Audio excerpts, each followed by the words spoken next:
sannadu markay ahayd 1879kii wiil yar oo 16 jir ah ayaa ka tegi doona beertii aabihii isaguna wajihi doona cagtana saari doona dhankaasi Detroit oo ahayd magaalo madaxda gobolkaasi Michigan. xilligaasi isaga isku socodka gaadiidku waxa uu ahaa mid keliyaata ku kooban fardaha iyo sidoo kale tareenada. xagga bilowgii fafaalada samaynta gawaadhiduna ay ahaayeen xilligaasi qaaruun markaasi bilow ah. dhowrka xabeen la sameeyay keliyaatay ahaayeen qaar ay kaxaysigooda awoodi karayaan dadka qaniga oo quryaata. balse wiilkii yar imikun soo galay magaalku waxa uu hadhow tole aasaasi doonaa mid ka mid ah kombaniyada ugu waaweyn uguna caansan dhammaanba dunida oo dhan. 35 sano kadib imaashii Detroit dhammaanba haaf ka mid ah gawaadhidii dunida dul socotay xilligaasi isaga waxay noqon doonaan qaar ay ku xardhayn magaciisu.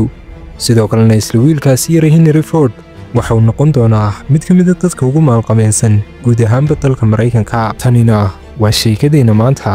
haddaba ku soo dhawaada saaxiibayaal kanaalka dadka hamiga sare leh ee Hansare.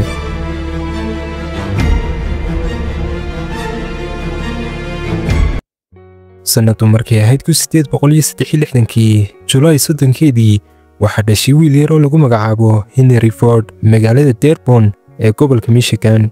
aabbaha dhalay William Ford waxa uu ahaa mid iska leh beertaasoo ahayd mid ay dhammaanba ku noolaayeen qoyskiisu, waxaanay ahaayeen qoysku qaar si wada jira halkaasi uga wada shaqeeya. Henry waxa uu ahaa curadka xaafadda iyo isla markaasina midka ugu weyn 6 walaala oo la dhashay. haddaba bilowgii horeba nolosha Henry waxay ahayd mid ku salaysan ka shaqaynta beerta qoyskooda. maadaama uu ahaa curadka qoyska, Henry wuxuu ahaa mid laga filayay inuu sii anba qaadi doono oo uu geli doono booska aabihii oo kale. balse wiilka yar Henry muusan ahayn madaxiisa u qabay ganacsiga qoyskooda. ganacsiga beeruhu wakhtigaasi isaga waxa uu ahaa mid aad u adag, faa'iido la sheegana lahayn maadaama aanay xilligaasi jirin dhammaanba qalabyada loo isticmaalo beerta maanta. sidoo kalena Henry muusan ahayn madaxiisa jacayl u qaba dhankaas iyo waxbarashada, waxaanu ahaa mid isaga tegay isagoo maraya galaaska 9aad. beddelkeeda waxa uu ahaa mid aad u jecel inuu isagu wax isbaro, taas baana ka dhigtay in isagoo aad u yar uu noqdo mid si weyn u xiiseeya dhankaas iyo cilmiga mashiinada. haddaba doonistiisan iyo xiisaan baan u qabay barashada wax kastoo la xidhiidha mashiinada waxay ka dhigtay mid si baloon ah iyo qayb-qayba u barta noocyada kala duwan ee mashiinada.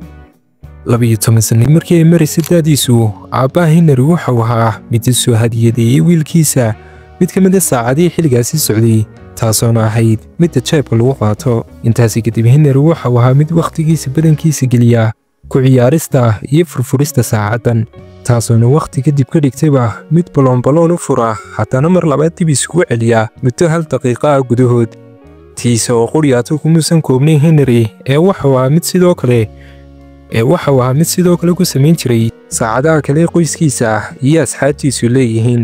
intaasi kadibna waxaaba wiilkii yaraa Henry eeriyada xaafaddooda uu ka noqday mid si weyn lagu garan oo yahay mid ku xeel dheer ila saarista saacadaha oo halkaasi iyada ah isagoo ilmo yar ahba waxuu noqday mid ku kasbada sumcad aad u saraysa. intaasi kadib markii ay daadiisu soo gaadhay da'da 13-ka, Henry Ford waxa uu ahaa mid markii ugu horreysay arkay noloshiisa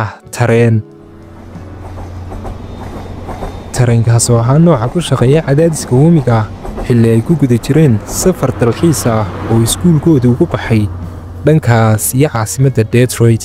halkaasina waxay ahayd halkii uu ku abuurmay jacaylka iyo xiisaha uu qaaday mashiinada. intaasi wixii ka dambeeyey mashiinadu waxay noqdeen hobbigiisa cusub iyo shay uu aad u xiiseeyo. wakhtigu soo gaadhay da'da 15-ka wuxuu ahaa mid dhisay injineer uu guriga ku sameeyey, midkaasoona ahaa mid ku shaqaynayay saaxiibayaal cadaadiska uumiga. balse waxaa wiilka yara Ford soo wajahay mushkilad aad u weyn. waxaa dhimatay hooyadii Mary oo ahayd mid uu si weyn u jeclaa, taasoona ka dhigtay inuu noqdo bukaan socod dhanka nafsadda ah maadaama ay ahayd hooyadii mid uga dhow qof kastoo kale oo ka tirsan qoyska.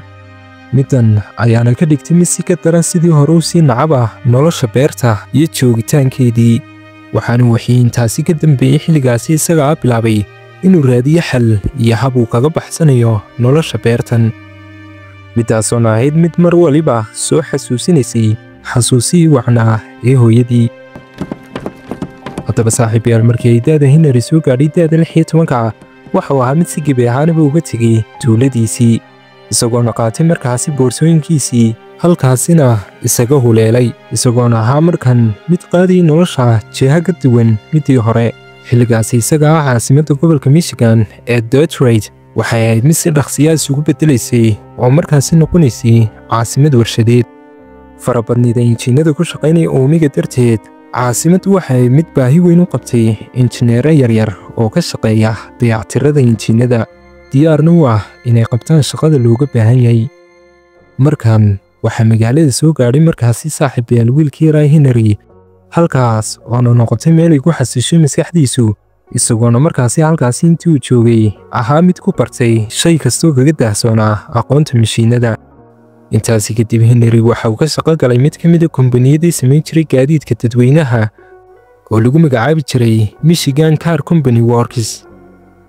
balse 6 cisho quryaatay kadib saaxiibayaal Henry waxa mid laga eriyay gebi ahaanba shaqadii. intaasi kadib waxa uu in muddo ahba ahaa Henry mid markaasi bilaa camala, balse waqti kadib mar kale waxa uu mid ka helay shaqo ku meel gaar ah company lagu magacaabi jiray James Flower and Brothers Machine Shop, halkaasuu mushaar ahaan uga qaadanayay toddobaadkiiba $2.50 lacagtii xilligaasi, balse maysan ahayn lacagtan mid ka dabaraysa kirada gurigiisa. sidaasi daraadeed Henry waxa uu mid markaasi ka faa'iideysta enerjigiisa dhalinyarnimo, isagoona markaasi geliyay night shiftiyo. waxaanu helay shaqo mid ka mid ah meeradii ka ganacsan jiray dahabka, waxaanu halkaasi ka ahaa mid markaasi habeenkii nadiifiya meeradda. sidoo kalena waxa uu dhanka kale mid markaasi isla meeradda u dayactira saacadaha ka ciladooba. waxaanu halkaasi ka shaqaynayay muddo 6 saacadood habeen kasta, 6 habeen oo ka mid ah toddobaadka.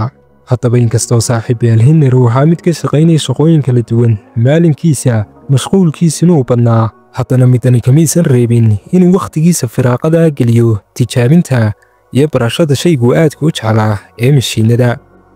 sanadu markii maraysay 1982 xilligaasuna maraysay da'da Henry 19 jirka, Henry Ford waxa uu mid ku soo laabtay oo soo booqday dhankaas iyo xaafadoodii. inkasta oo ahaa weli Henry mid si weyn u nacab shaqada beerta, haddana intii uu halkaasi joogay waxa uu mid waxoogaa ka shaqeeya beerta. xagga waqtiga u soo hadhay maalinkiisana uu ahaa mid badankiisa gelinayay tijaabinta iyo furfuridda qalab wixii uu ka hela beerta.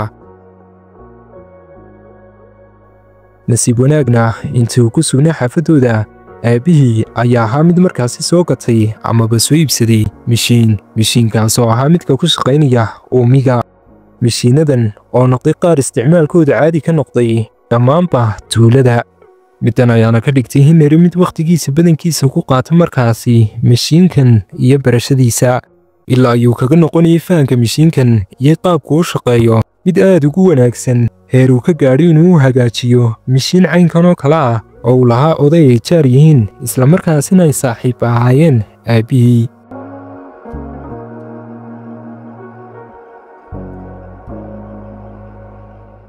halkaasuna odaygii jaarka maalinkaasi isaga ah uu ku siiyey lacag abaalmarin ah oo dhannayd $3 lacagtii xilligaasi.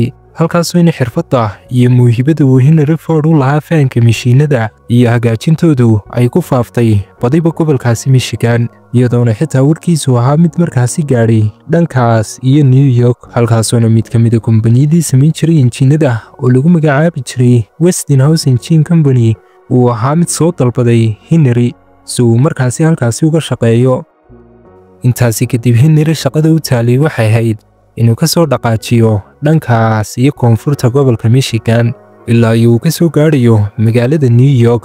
intaasi kadib Henry wuxuu mid ka shaqo bilaabay kombanigan, halkaasuna ku dayactiri jiray kuna hagaajin jiray mishiinada cagaf-cagafyada oo ahaa kuwa ay soo saari jireen kombanigu. sanadu markay ahayd 1885 Henry Ford waxa uu ahaa mid la kulmay xaaskiisii mustaqbalka oo lagu magacaabi jiray Clara Jane magaalada New York xilli lagu guda jiray xaflad loogu dabaaldegayay dhalashada sanadka cusub.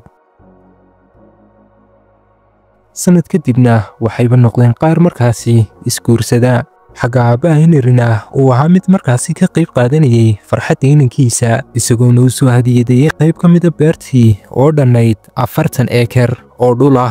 haddaba dhulkani uu aabbihiis iyo Henry muusan ahayn mid uu ku fikirayay inuu ka dhigo dhul beereed, balse taa beddelkeeda Henry waxa uu ahaa mid la damacsan qorshe kale. 1891kii Henry iyo xaaskiisii Clara waxay ahaayeen qaar ka soo guuray New York iyagoona u soo guuray dhankaas iyo Detroit. haddaba intii lagu guda jiray wakhtigan Henry Ford waxa uu ahaa mid markaasi si maalinlaa u akhrista magasiin ama jaraa'id ka soo bixi jiray dalka Britain, midkaasuna ka baran jiray sida ay u shaqeeyaan injiinada kuwooda ku shaqeeya gaasta.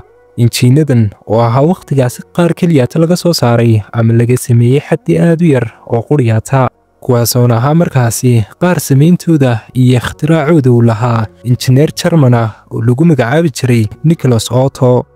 haddaba injiinkan caynkan oo kale ah ayaa ahaa qaar aad uga duwan kuwii ku shaqaynayay uumiga. sidoo kalena injiinada gaasta ku shaqaynaya waxay ahaayeen qaar aad uga firfircoon kana faa'iido badan marka la barbar dhigo kuwii ku shaqaynayay wakhtigaasi isaga ah uumiga.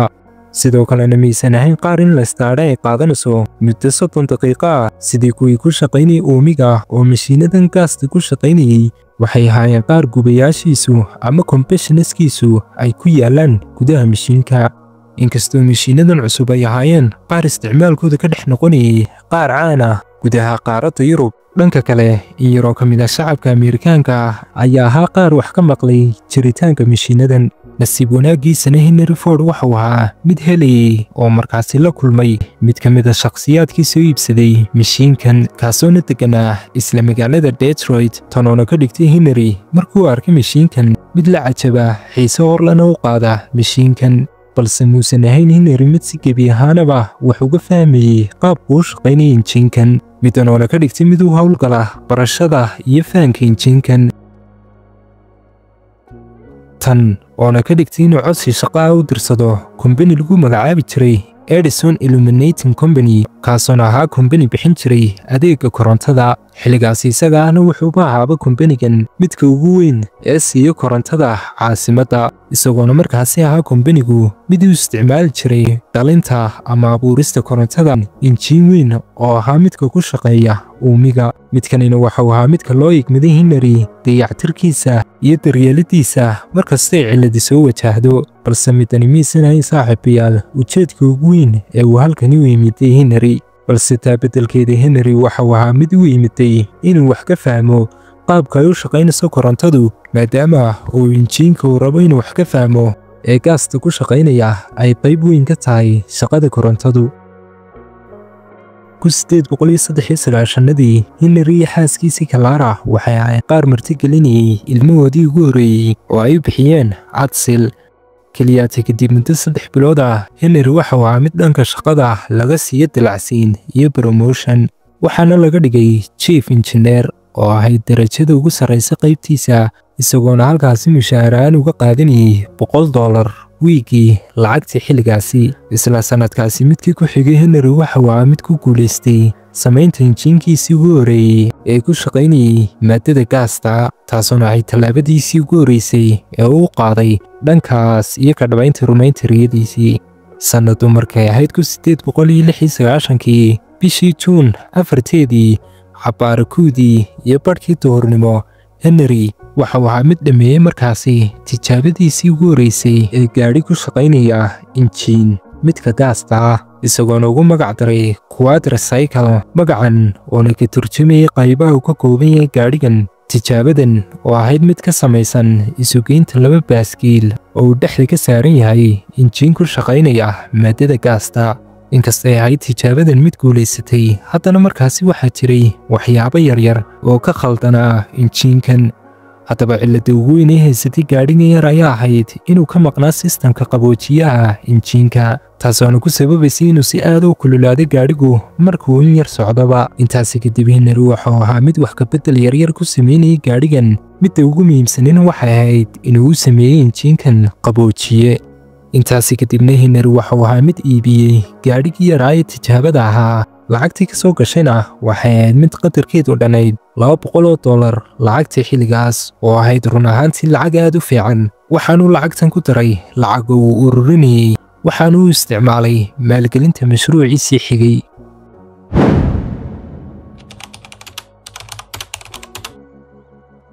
intaasi kadib Henry wuxuu ahaa mid bilaabay tijaabinta samaynta gaadhigiisii xigay. waxaanu dhammaystiray samayntiisii Julaay 1899. haddaba gaadhigiisan cusub ee uu markaasi sameeyey waxa uu ahaa mid ka baaxad weyn oo ka faalalsan kana habaysan midkii hore, sidoo kalena waxa uu ahaa mid sidoo kalena ka culus dhanka culayska. haddaba intaasi kadib aroorada ka mid ah Henry waxa uu la kulmay oo ay isbarteen mid ka mid ah ganacsadayaashii magaalada oo lagu magacaabi jiray William Murphy xilli uu tijaabinayay gaadhigiisan cusub.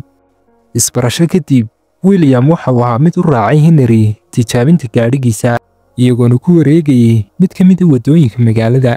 intaasi kadib markii ay soo dhammaatay tijaabada gaadhigan, ganacsada William waxa uu ahaa mid si weyn u xiiseynayay inuu qayb ka noqdo mashruucan Henry ee bilowga ah. haddaba wadahadal kadib Henry waxa uu ahaa mid gacmo furan ku soo dhoweeyey William. maalinkaasina waxay ahaayeen qaar markaasi si wadajira gacmaha iskugu dhiibay oo isku marxabaysiiyey. intaasi kadib sannadu markii ahayd 1899 waxay si wadajira u fureen warshad, taasuna ahayd mid ay ku soo saarayeen gawaadhida, waxayna u bixiyeen Detroit Automobile Company. waxayna ahayd warshaddu mid isla markiiba bilowda shaqada.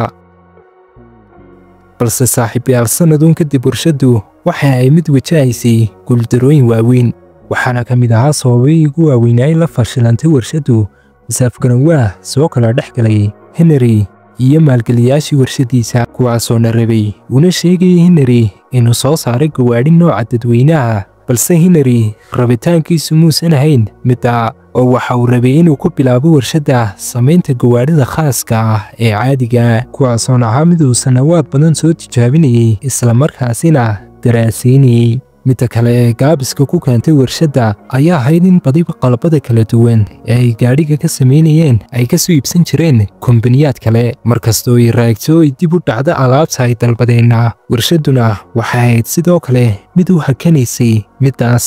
intii lagu guda jiray wakhtigan, Henry waxa mid soo saarayay gaadhi uu bixiyey The Delivery Wagon, waxaana ka qaadatay muddo 6 bilood ah samayntiisu. haddaba wax soo saarka warshadda oo gaabinayay awgeed waxay ahayd warshaddu mid soo saartay keliyaata 20 gaadhi 2 sanno ee ugu horreeyey. haddaba mushkiladan awgeed Henry wuxuu ahaa mid si gebi ahaanaba looga cadhiyey warshaddiisii, maadaama ay maalgashadayaasha warshaddu ahaayeen qaar iska leh ereyga ugu dambeeya. inkastoo warshaddiisii ugu horreysay ee uu aasaasay ahayd mid ka fashilanta, haddana Henry wuxuu ahaa mid isku maaweelinayay markastana muujinayay niyad wanaag, rajaynayay inay rajo ka fiican middii hore. hadalladii laga hayay Henry Ford ee uu markasta ku dhawaaqi jiray waxaa ka mid ahaa, guuldarradu keliyaatu waa fursad cusub oo aad mar labaad dib ugu bilaabaysid bilow ka xigmad iyo maskax badan midkii hore. run ahaantiina eryada laga eriyo Henry mashruuciisu waxay ka dhigtay mid nafisa oo weliba si fiican isku kala bixiya, maadaama oonay markaani saarnayn wax bareeshar ah iyo cadaadis ah dushiisa. iminkii haatan wixii ka dambeeyay Henry waa mid ku fikiraya bilow cusub, awooddiisoo dhanna saaraya waxyaabo kale.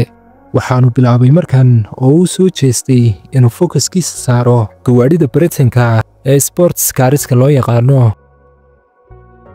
haddaba gawaadhidan Britanka ee sports cars-ka loo yaqaano ayaa ahaa qaar wakhtigaasi isaga si weyn caan uga dhex noqday gudaha dalka Maraykanka. Henryna wuxuu ahaa mid rabay inuu ka soo dhex muuqdo platformkan, isagoona rabay inuu ku soo bandhigo tayada gawaadhidiisa. inkasta uu ahaa Henry mid ka garanayay magaalada maalqabeeno badan, haddana iyaday sidaasi tahay, haddana maalqabeenadan maysan ahayn qaar rabay inay maalgashadaan mashruuciisan.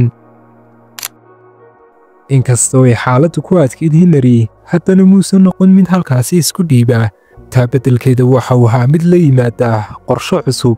markan Henry waxa uu go'aansaday markan inuu isagu isku tashado, waxaanu go'aan ku gaadhay in wixii doontaba ku qaadatee uu sameeyey gaadhigiisii ugu horreeyey ee sportsa, isagoona ka damacsanaa inuu markuu sameeyo dhammeeyo uu waxdara ka dhigi doono tartankan. midaasi si uu sameeyeyna Henry waxa uu gudagalay nashqadaynta iyo samaynta gaadhigan, isagoona geliyey wakhti aad u badan iyo juhdi habeen iyo maalin ah, isagoona ku dadaalayay gaar ahaana tayada iyo quality-ga gaadhigan. intaasi kadib Henry wuxuu ahaa mid isku diyaariya ka qaybgalka tartankan. Siduu filayay Henry wuxuu noqday gaadhigiisii mid si xad dhaaf ah uga dheereeya gawaadhidii kale ee tartanka kula jiray, waxaana ka mid ahaa maalinkaasi gawaadhidii tartanka kula jiray ee uu ka dheereeyey mid ka mid ah raggii guud ahaanba ugu khatarsanaa dalka oo dhan samaynta gawaadhida baratanka. maadaama haddaba ninkii ugu khatarsanaa samaynta gawaadhida baratanka hawada lagu cunay, waxa uu warka iyo hadalhayska gaadhiga Henry ee la orodka 26 faras uu gaadhay dhammaanba magaalada. Middan ayaana ka dhigtay maalgashadayaashii caasimadda qaar u soo kala baratama maalgashiga mashruuca Henry. Halkan waxaan saaxiibayaal ka faa'iidaysannaa in lagu gacan qabanayo markaad adigu meel iska soo saartid. dunida maanta ninkii qada haysta ayay qada ugu sii dartaa. Haddaba intaasi kadib waxaa imika halkan ka bilaabmayaa aasaaska kumbaniga cusub ee uu bixiyey Ford Motor Company, balse muddo yaroo kooban kadib waxa uu khilaaf soo kala dhex galay Henry iyo maalgashadayaashiisii, maadaama ay markasta ahaayeen ganacsatadan qaar eeganayay faa'iidadooda quryaata, waxayna ahaayeen qaar mar kale ku cadaadinayay inuu soo saaro gawaadhi nooca dadweynaha. balse Henry waxa uu mid isagu weli ku adkaysanaya samaynta gawaadhida sportska, balse go'aankiisan adag awgiis waxa uu noqon doonaa mar kale mid galaafta shaqadiisa. maalgashadayaashii Henry waxay ahaayeen qaar keensaday warshadda injineer kale oo isna lagu magacaabi jiray Henry Martin. middan ayaana ka dhigtay Ford inuu si weyn uga cadhoodo in injineer kale la keeno kumbaniga. injineerkan oo ahaa mid mustaqbalka dhow la rabo in lagu bedelo isaga. tan ayaana ka dhigtay Henry inuu si iskiya uga tago guud ahaanba kumbaniga. dhanka kale, injineerka cusub ee la keenay waxa uu ahaa mid keliya ta raacayay amarada maalgashadayaashiisa, waxaana maalmo kadib laga bedelay magacii kumbaniga iyadoona lagu bedelay Catholic Motor Company. intaasi kadib Henry waxay saleen nin lagu magacaabi jiray Tom Cooper oo ahaa injineer hore u lahaa kumbani soo saari jiray mootooyinka tartanka. intaasi kadib waxay ahaayeen qaar u gudagala oo markaasi iska kaashada bilaabista samaynta gawaadhida sportska. kadib bilooyin badan oo ka shaqaynayay samaynta gaadhigan, waxay ku guulaysteen ugu dambeyntii sannadu markay ahayd 1902 gaadhi sportis oo ay u bixiyeen Ford 999. gaadhigan oo ahaa mid ku dhaqaaqaya awoodda 80 faras ayay ahaayeen qaar u wakiishaday kaxayntiisa nin lagu magacaabi jiray Barney Oldfield oo ahaa ciyaartoy hore uga qayb geli jiray tartamada mootooyinka, balse markaani waxa uu ahaa mid kaxaynayay oo tartanka kaga qayb gelayay gaadhigan Ford 999.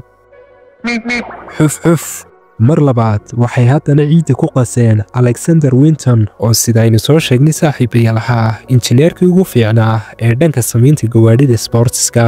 2 sanno kadib waxay soo saareen moodel cusub, balse markan lama arkaan iyo lama maqlaan. gaadhigan oo ahaa mid goynaya xawaaraha 91.4 mayl saacaddii ayaa ahaa mid suuqa ku galay si kheyr caadiya. intaasi kadib guushan Henry waxa uu ahaa mid helayay maalgashadayaal kala duwan kuwaasoona xiiseynayay inay maalgashadaan, balse markan Henry waxa uu ahaa mid si walba uga taxadiray guuldaro kasta oo macquul ah oo ka hor iman karta, isagoo haddaba ka helay taageero maalgelin 11 maalgashade, uguna mudnaa nin ganacsada ahaa oo lagu magacaabi jiray Alexander Ian Malcolmson. waxaa hawada mar kale soo galay kumbanigii saddexaad ee Ford Motor Company. Ford waxa uu ahaa markaan mid attentionkiisa u jeediya dhankaas iyo samaynta gawaadhida caadiga. xagga samaynta gawaadhida sportiska uga dan lahaa inuu ku dhiso sumcaddiisa, maadaama badiba dadku ahaayeen qaar aad uga dambeeyey gawaadhida noocan oo kale ah, yacni waxay ahaayeen qaar aad u qadarin jiray. intaasi kadib Henry waxa uu imika gudagelayaa samaynta gawaadhi ay bulshadu awoodi karto, inkastoo berigaasi gawaadhidu ay aad u tiro yaraayeen keliya tani kaxaysigooda ay awoodi karayeen dadka maalqabeennada. haddana iyaday sidaasi tahay, Henry waxa uu ahaa mid ku fikira markasta suurtagalnimada samaynta gaadhi tayo leh islamarkaana badiba dadku awoodi karaan iibsigooda. haddaba midaasi isugu sameeyey Henry waxa uu ahaa mid soo urursanayay injineerada yaryar, gaar ahaan kuwoodii ugu xariifsanaa uguna maskaxda badnaa waaga, waxaana uu ahaa mid kumbanigiisa ku soo darayay islamarkaasina halkaasi ka shaqaalaysiinayay. intaasi kadib Henry wuxuu ahaa mid nashqadeeyey dhisaynka gaadhigan, waxaanu sameeyey wax ka badan 20 dhisayn ka hor intaanu helin dhisaynkii uu ku qancay, isagoona u bixiyey gaadhigan Model A. kadib samaynta gaadhigan 5 sano ku xigtay oo idal Henry wuxuu ahaa mid keliyaata moodalkan uu soo saarayay taasoo uga dan lahaa keliyaata inuu awoodda warshada oo dhan isugu geeyo horumarinta iyo ilaalinta tayada gaadhigan Model A. intaasi kadib waxa uu ahaa Henry mid soo saaray moodalkiisii xigay oo ugu magac daray Model N. haddaba mid ka mid ah casharadii uu ka bartay guuldarooyinkiisii hore ayaa ahayd sababta ugu weyn ee kombaniyadiisa ku keenaysay gaabinta ay ahayd soo iibsiga qalabada badiba uu ka samaynayay gawaadhidiisa. waxaanuu yaqiinsanay markan muhiimadda ay leedahay in badiba qalabka uu u baahan yahay uu isagu noqdo markaasi mid samaysta. waxaanuu ogaa in badiba qalabada uu soo iibsanayay ay samaynayeen hal warshad oo quriyaata. waxaanuu Henry u dhaqaaqay markan dhankaas iyo gobolka Chicago halkaasina ku taalay warshadii soo saaraysa qalabkan si uu markaasi u soo indhaindheeyo waxna bal uga soo ogaado mashiinada ay u isticmaalaan soo saarista qalabkan. intaasi kadib bilooyin badan oo maskax iyo juhdi iyo kharash badan kadib sanadu markay maraysay 1904 Ford waxa uu ahaa mid dhisa hadeerto warshad isaga u gaara oo uu ku soo saarayo isla markaasina uu ku samaynayo badiba qalabka uu u baahan yahay. waxaanu warshadan ka shaqaaleysiiyey markan 300 oo shaqaale ah waxayna isla markiiba warshadu si rasmi ah u bilowday samaynta qaybaha kala duwan ee baabuurta. 2 sano kadib furitaankii warshada oo ku beegnay 1906 Henry waxa uu ahaa mid isticmaala qalabka qaybaha kala duwan ee warshadiisan soo saartay isagoona ku tijaabiyey samaynta moodalkiisii uu ugu magac daray Model N. farshankiisan cusub ee Model N ee uu isticmaalay ku samaynta qalabka warshadiisu soo saaraysay waxa uu noqday gaadhigii loogu iibsiga badnaa sanadkaas guud ahaanba dalka Mareykanka. waxaana sidoo kale jirtay in xilligaasi uu Henry daah qaaday jiritaanka birta vanadiumka loo yaqaano oo ahayd bir 3 jibaar ka xooganayd kana khafiifsanayd oona ka fududayd birihii hore ugu isticmaali jiray samaynta gawaadhidiisa. waxaanu isla markiiba bilaabay inuu adeegsado birtan samaynta moodalkiisii xigay ee Model T taasuna hadhow tolaba ka dhigi doonta gaadhigiisan mid ka mid ah gawaadhidii ugu guulaha badnaa dhammaanba dunida xilligaasi. Henry Ford waxa uu ahaa mid in muddahaba guriyoonayay samaynta gaadhi ay u siman yihiin dabaqadaha kala duwan ee shacabku. Model T-na waxa uu ahaa jawaabta rasmiga ah. kadib maalmo markii lagu dhawaaqay shaacinta moodalkan waxa Henry soo gaadhay 15,000 oo dalab. intaasi kadibna waxa uu noqday kumbaniga Ford Motor Company midka ugu weyn uguna ballaaran guud ahaanba dalka Mareykanka. maxaa intaasi dheer oo ka badan oo uu rabaa Henry. intaasi kadib Henry waxa uu ahaa mid sii ballaadhiya warshadiisa isagoona ka dhigay mid awood u leh inay soo saarto maalinkii 100 gaadhi gaar ahaan moodalkiisii uu sida weyn u jeclaa ee Model T. intaasi kadib kala badhba gawaadhidii lagu watay dalka Mareykanku waxay ahaayeen qaar uu soo saaro kumbanigan Ford.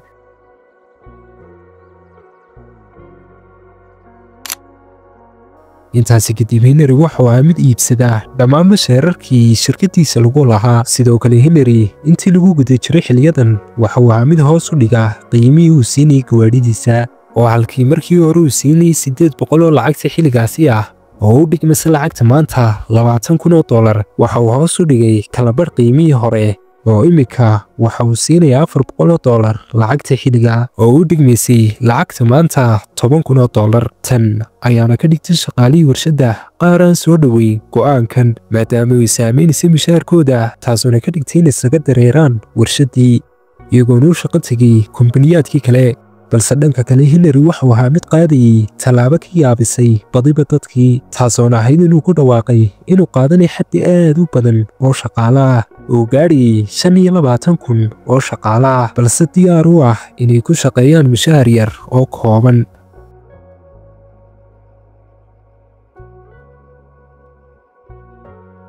taasoona ka dhigtay kumbaniyaad badan oo xilligaasi jiray qaar si weyn ugu qoslaa tallaabadan uu qaaday Henry iyagoona u rajaynayay una filayay inay midani ka dhigi doonto kumbanigiisa mid kaca oo lagu kala yaaco. balse taa beddelkeeda waxaa dhacday midaasi cagsigeeda markii uu baahay warkan waxaa dhammaanba gobollada kala duwan ee dalka Mareykanka ka kala yimid injineero aad u fara badan waxayna ahaayeen qaar isla markiiba ka shaqo gala warshadan. intaasi kadib Henry wuxuu ahaa mid ka dhima hal saacadii lagu heshiiyey ee shaqada. Farabadnida shaqaalihiisa awgeed, warshadu waxay ahayd mid shaqaynaysay 24 saacaba, maadaama ay shaqaaluhu ahaayeen qaar isbedbeddela oo shaqeeya 3 shifti oo kala duwan. Sida ay daacadda ugu hayeen Henry Ford iyo xidhiirka dhow la lahaa shaqaalihiisa, waxay ka dhigtay kumbaniyaadkii kale qaar u baqa shaqaalahoogii, iyagoona ka cabsi qabay inay iska xaadirin doonaan shaqaalahoogu kumbaniga Henry Ford. Intaasi kadib, kumbaniga Ford waxa uu ahaa mid qaabeynayay oo jaangoynayay suuqa baabuurta ee dalka Maraykanka. Waxaa jiray hal sharci oo ka jiray suuqa warshadaha, midkaasoona ahaa soo saar qalab tayaysan, midkaasoonad ku iibinaysay qiimaha ugu macquulsan adigoo adeegsanaya shaqaalaha ugu tirada badan. Xeeladda ragga sida weyn u adeegsaday ee uu fahmay waxaa ka mid ahaa Sam Walton oo ahaa aasaasihii kumbaniga Walmart. Kadib iibsiga dhammaan shirarkii lagu lahaa kumbanigiisa, Henry waxa uu ahaa mid dareemayay lahaanshiyo dhammaystiran, waxaanu ahaa mid inankiisa oo lagu magacaabi jiray Adsel oo 26 jir ka dhigay una magacaabay madaxweynaha kumbaniga ama presidentiga kumbaniga. Intaasi kadib, kumbaniga Ford Motor Company waxa uu ahaa mid gudaha warshadooda ku samaystaa badiba qalabada uu u baahan yahay kumbanigu, laga soo bilaabo samaynta birta stiilka, taayirada ilaa ay laga soo gaadhayo muraayadaha gaadhiga. Gebi ahaanba waxay ahaayeen qaar warshada gudaheeda lagu diyaariyo islamarkaasina lagu sameeyo. wiilkii yaraa ee beeralayda ahaa balse lahaa rabitaanka xoogan waxa uu noqday ugu dambayntii mid ku xardha magaciisa baalal ka samaysan dahab. haddaba yeelo adiguna han sare si aad ugu noolaatid nolol sare. cabdiqani tobten. السلام عليكم ورحمة الله وبركاته.